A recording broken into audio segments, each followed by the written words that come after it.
Hello and welcome. My name's Campbell. This is Spiral Up. Hope you're having a fantastic day. And today I wanted to talk about being the anomaly, being the standout. And this really comes down to being yourself. So let's have a chat about being the anomaly.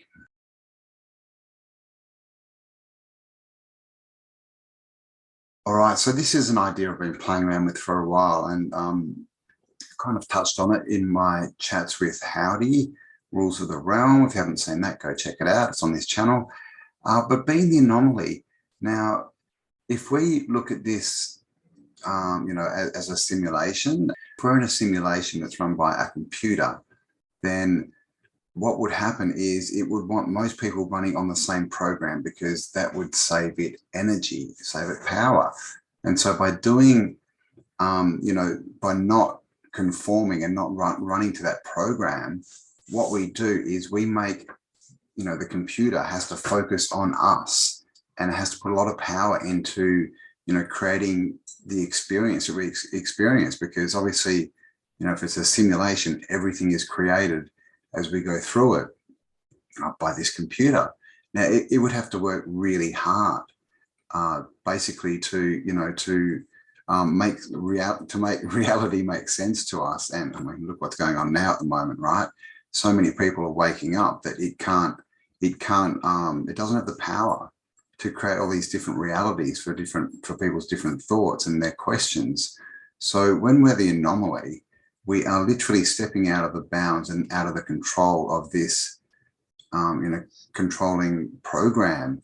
And in the end, what it has to do is give us what we want, because that is going to take up a lot less energy for it if it just gives in and gives us what we want. And I will say one thing to be careful of on this is, we see it so often that, everyone sort of follows an idea and they get into a topic and into certain information, and then something will come along and a lot of people will start following that. And they follow that then, as truth, when they haven't really looked into it and everything. And this is obviously just a distraction. It's just getting us to go into like another sub program where this simulation or computer can hold a lot of people in the same program, and so expend less energy. Now, if we look at this as, like a spiritual concept, I guess, from, the kind of religious theosophical viewpoint, then I mean, to me, it's kind of the same story, because we are told we incarnate, right? We come in here, we come into these bodies, we have experiences, live lives, and then we leave and we go somewhere else. And that's basically the story, of most religions. Obviously, with the creation story tied in. And that in itself is interesting, that it all is based on creation, that this is something that's been created for us, by somebody for us. So the spiritual concept is fairly similar, in my perspective, to the simulated reality. The only question is what's on the outside of this, right?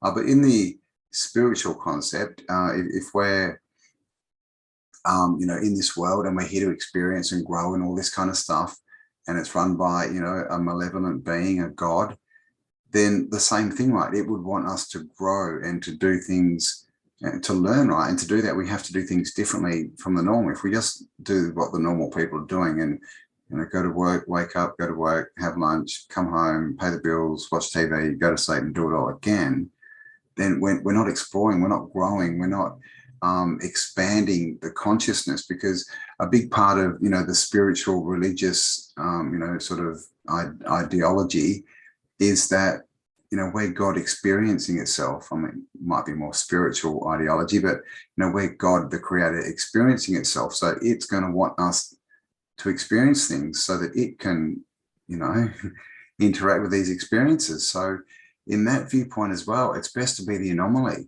When you go along with what everyone else is doing, you're not fulfilling your potential. And so you're not helping the creator to experience more. You're not helping yourself, because ultimately you are the creator.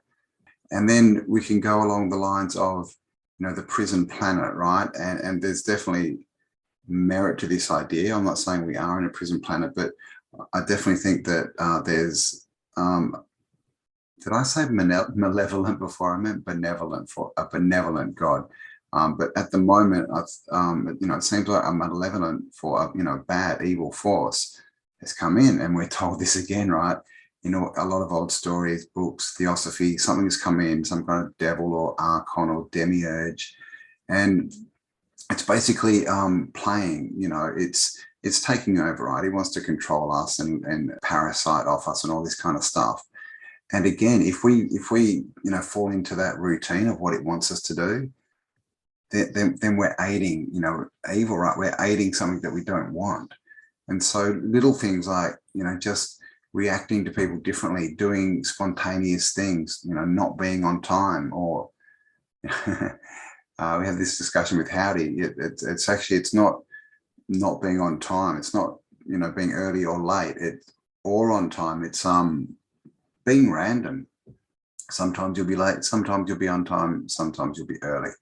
Then this archonic system, whatever it is, it doesn't know where you are. It can't control you, can't read you. And so when you talk about it like this, it really does all sort of sound like, we're in a holodeck, right? Some kind of simulation. And we're here to experience things. We've got these bodies that are avatars. But one thing that is clear is that if we just follow the program and do what we're told, then we're just aiding, the worst parts of this simulation, whatever they be, that whatever, if it's people controlling us, or if it's, us destroying the simulation, if it's a computer, and we're causing it to, basically to give us what we want, all these things. And of course, if you look at it in a spiritual sense, then it's the same, right? You get what you want when you step outside and you start asking questions and pushing the envelope. That's where you get what you want. So that's another big part of this is, everything that you want, that you really want, is on the other side of being yourself, just being yourself, acting the way you want to act, not worrying about what other people think. And that's all it takes to be the anomaly.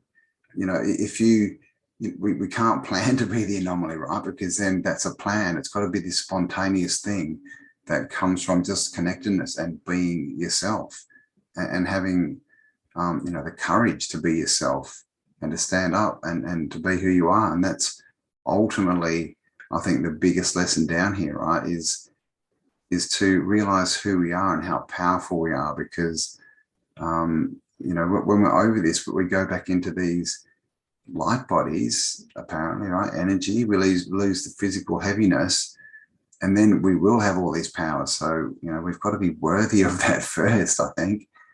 And we do that through learning and growing, and not, by stepping outside the box and living on the edge, the leading edge, and not following the rhetoric, and not consenting, of course, not consenting to all their rules and all this kind of stuff. We've got to consent to being ourselves and to going forward into the future and building the world and the experiences and reality that we all want and deserve so much. So be the anomaly, and it will help you get what you want.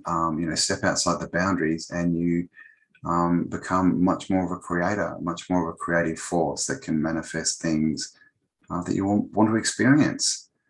So thank you for joining me. Please give me a like, a subscribe if you haven't already. Hit the bell for notifications. Share this around if you find this information helpful.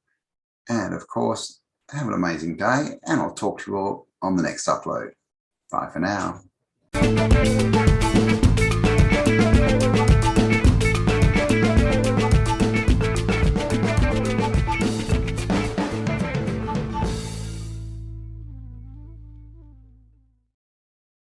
So there you go, guys.